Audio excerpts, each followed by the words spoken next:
Hello friends, आज मैं आप लोगों को मुंडा जनजाति की सामाजिक स्थिति बताने वाली हूँ कि मुंडा जनजाति जो है उसकी सामाजिक स्थिति क्या है, मुंडाओं की सामाजिक स्थिति। ठीक है, चलिए हम स्टार्ट करते हैं। मुंडाओं की सामाजिक स्थिति। परिचय। मुंडा जनजाति दक्षिण पूर्व एशिया में केंद्रित ऑस्ट्रोलॉइड प्रजाति परिवार की एक विशिष्ट प्रजाति है। ठीक है, जो मुंडा जनजाति है वो दक्षिण पूर्व एशिया जो है वहाँ के केंद्रित ऑस्ट्रोलॉइड प्रजाति के परिवार की एक विशिष्ट जाति है जो बिहार, झारखंड, बंगाल, मध्य प्रदेश, उड़ीसा, बंगाल,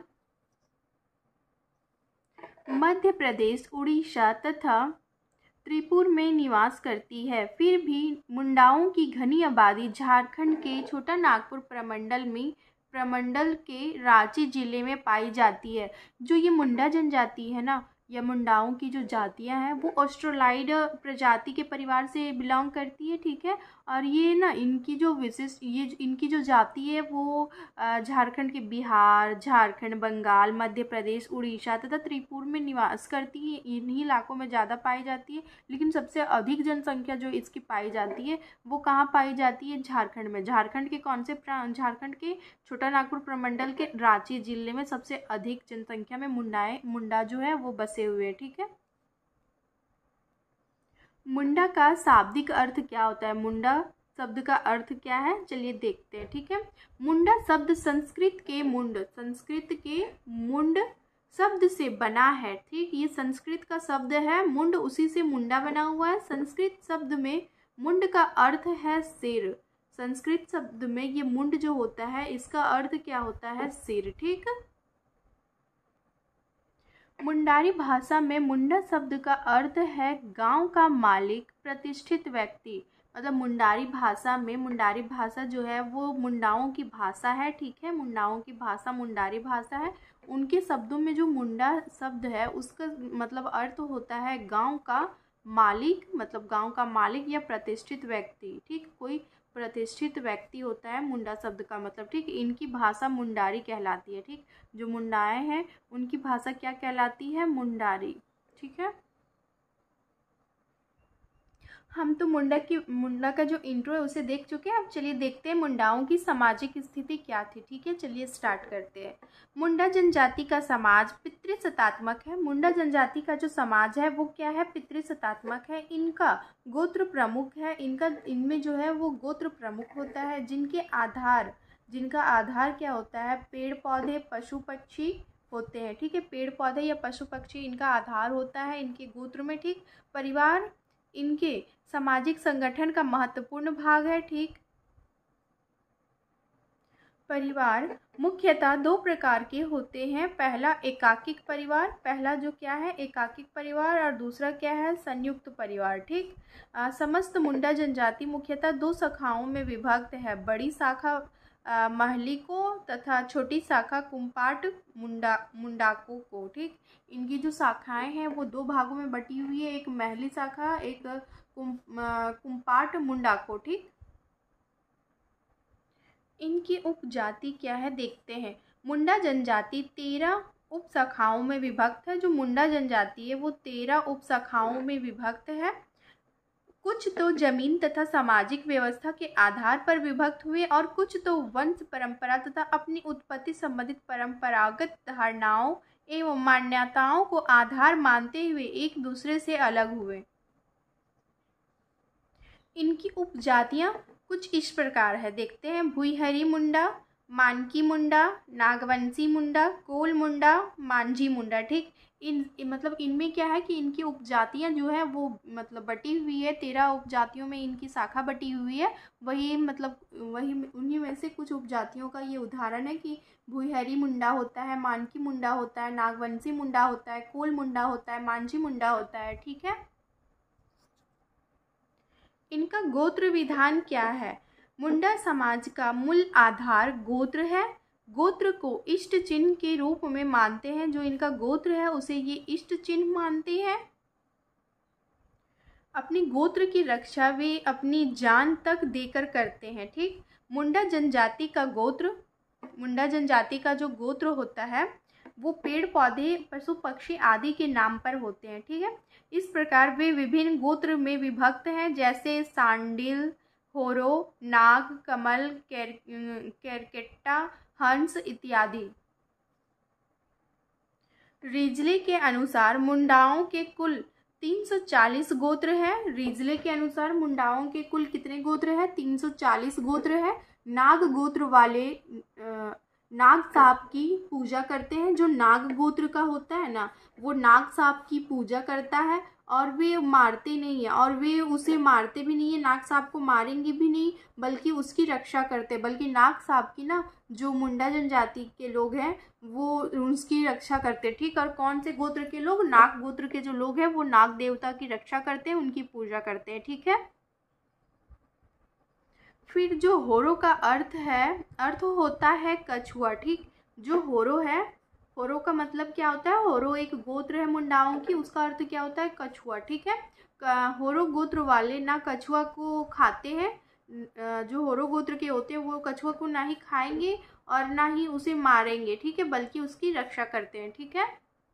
इसी तरह करके जितने भी गोत्र है, जैसे कमल गोत्र के लोग जो होते हैं वो क्या करते हैं कि कमल की रक्षा करते हैं और फिर उनको पूजते हुए। ठीक, जैसे हंस गोत्र, हंस की क्या करते हैं? वो हंस की रक्षा भी करते हैं और फिर हंस की पूजा भी करते हैं, और हंस को कोई ना खाए इससे भी उनको रोकते हैं। ठीक है।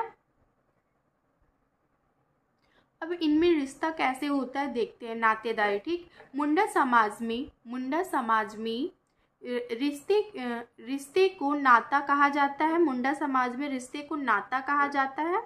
रिश्ते कई तरह के होते हैं। कुछ रिश्ते जैसे कि परिहास के रिश्ते कहे जाते हैं। परिहास मतलब क्या होता है कि हंसी मजाक के रिश्ते। ठीक, जैसे एग्जाम्पल में हंसी मजाक के रिश्ते में हम क्या देखते हैं? भाभी और देवर का रिश्ता हंसी मजाक का होता है। ठीक है। ननद और भुजाई का रिश्ता हंसी मजाक का होता है। ठीक, उसी रिश्ते को क्या बोला जाता है? परिहास की रिश्ते। ठीक है, आप परिहास लिख के नीचे डिफाइन भी कर सकते हैं नातेदारी में। ठीक है, कि नातेदारी में परिहास का मतलब क्या होता है। ठीक,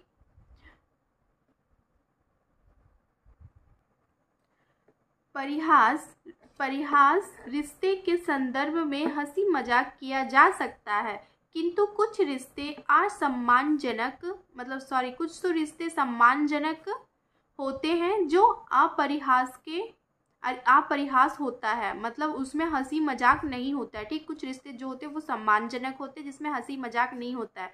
जैसे बहू और ससुर का रिश्ता, या बहू और जेठ का रिश्ता। जेठ जी के साथ तो जो भी मतलब उसकी जेठ जी के साथ तो देवरानी नहीं ना कर सकती है हंसी मजाक, उसके साथ हंसी मजाक नहीं करना है, उसमें घूंघट के साथ ही रहना। ये सब सम्मानजनक रिश्ते होते हैं कुछ। ठीक है, समाज में जिसमें हंसी मजाक नहीं होता है। ठीक, अपरिहास से मतलब होता है जिस रिश्ते में हंसी मजाक ना हो। एग्जाम्पल में देवरानी और जेठ का रिश्ता। ठीक है, मतलब भैंसुर और देवरानी का रिश्ता। ठीक,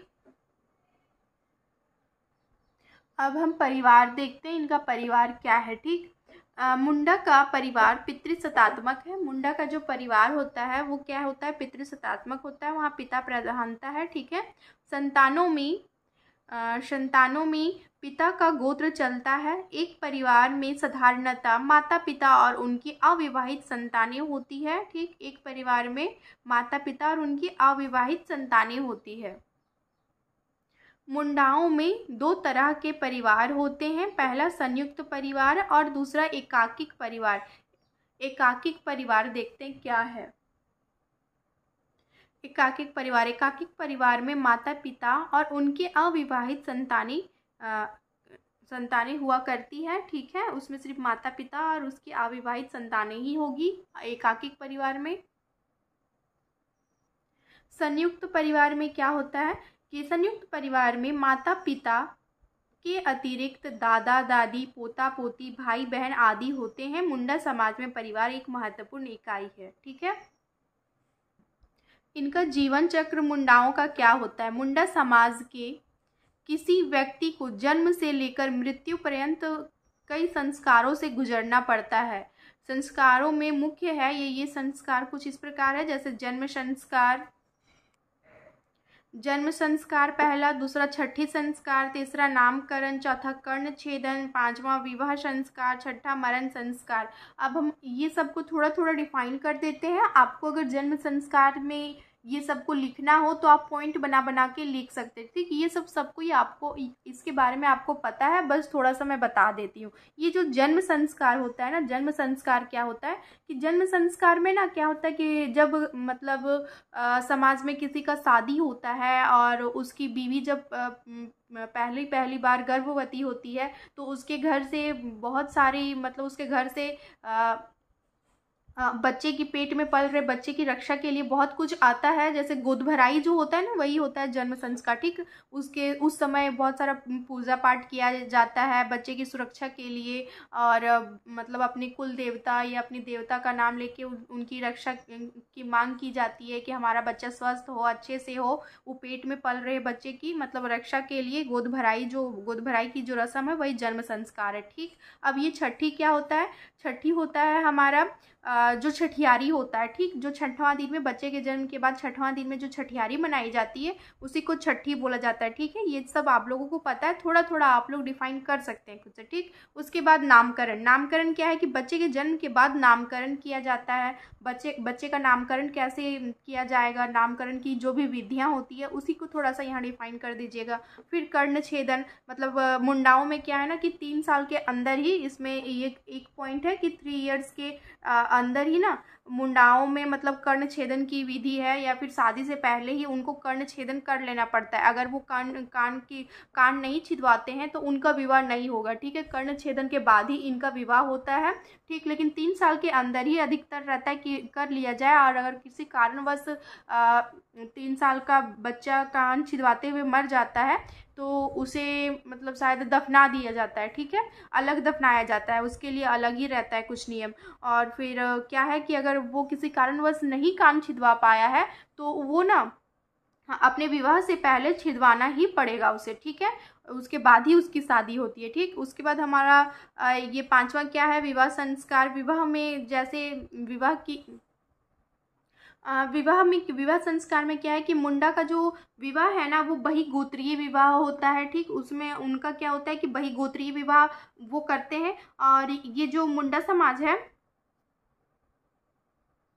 इनमें कई प्रकार के विवाह प्रचलित होते हैं। इनमें भी अगुआ होता है, अगुआ जो रहता है वो शादी तय करवाता है, फिर शादी तय होती है। फिर जिस तरह से हमारे समाज में होता है उसी तरह से ठीक उनके समाज में भी होता है। जब अगुआ शादी तय करवाता है, शादी फिक्स होती है, उसके बाद फिर जो लड़का रहता है वो बारात लेके जाता है। अगर किसी कारणवश वो लड़का शादी नहीं कर पा रहा है उस लड़की से या कुछ हो गया हो तो ऐसे में वो लड़का जो रहता है घर से निकलने से पहले अपनी मम्मी को वचन दे के जाता है कि मैं बारात लेके जा रहा हूँ और शायद मैं अपनी बीवी को लेके ही आऊँगा, ठीक। तो उस तरह से क्या किया जाता है कि मुंडा समाज में किसी भी तरह से कहीं भी किसी भी लड़की को देख के जल्दी से शादी तय करवाया जाता है और उस लड़की से शादी करवा के और फिर उसे घर लाया जाता है, ठीक है। अगर किसी कारणवश ऐसा ना हो तो ठीक शादी मतलब जिससे फिक्स कराई गई है उससे शादी ना हो तो उस तरह से होता है, ठीक है।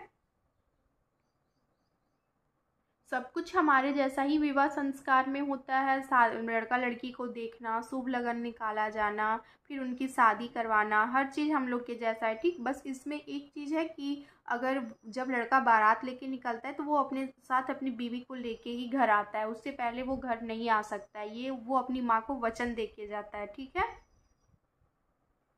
मरण संस्कार, ठीक। मरण संस्कार में क्या होता है कि मरण संस्कार क्या है कि जन्म के बाद मरण निश्चित होता है। जो जन्म लिया है वो तो मरेगा ही मरेगा, ठीक। मुंडा समाज में ना जब कोई जन्म लेता है जब मुंडा समाज में जब कोई मरता है ना तो उसे जलाया या दफनाया जाता है, ठीक है। और मुंडा समाज में जलाने और दफनाने दोनों मतलब दोनों चीज उनमें चलता है। जलाया भी जाता है और दफनाया भी जाता है, किंतु दफनाने की प्रथा जो होती है वो अधिक प्रचलित है वहाँ पे, ठीक है।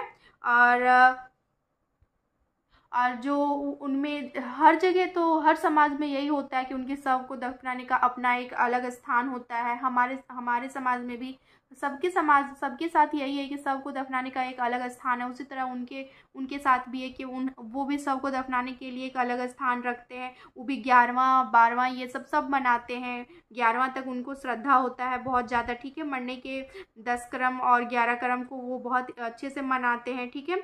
और फिर वो पिंडदान करते हैं, ब्राह्मण पूजा करवाते हैं, सब कुछ करते हैं, ठीक है। जैसे हम लोगों के समाज में होता है ठीक उसी प्रकार उनके समाज में भी होता है, ठीक। Thank you guys. अगर आपको मेरा वीडियो अच्छा लगता हो तो प्लीज़ आप मेरे वीडियो को सब्सक्राइब करें, लाइक करें।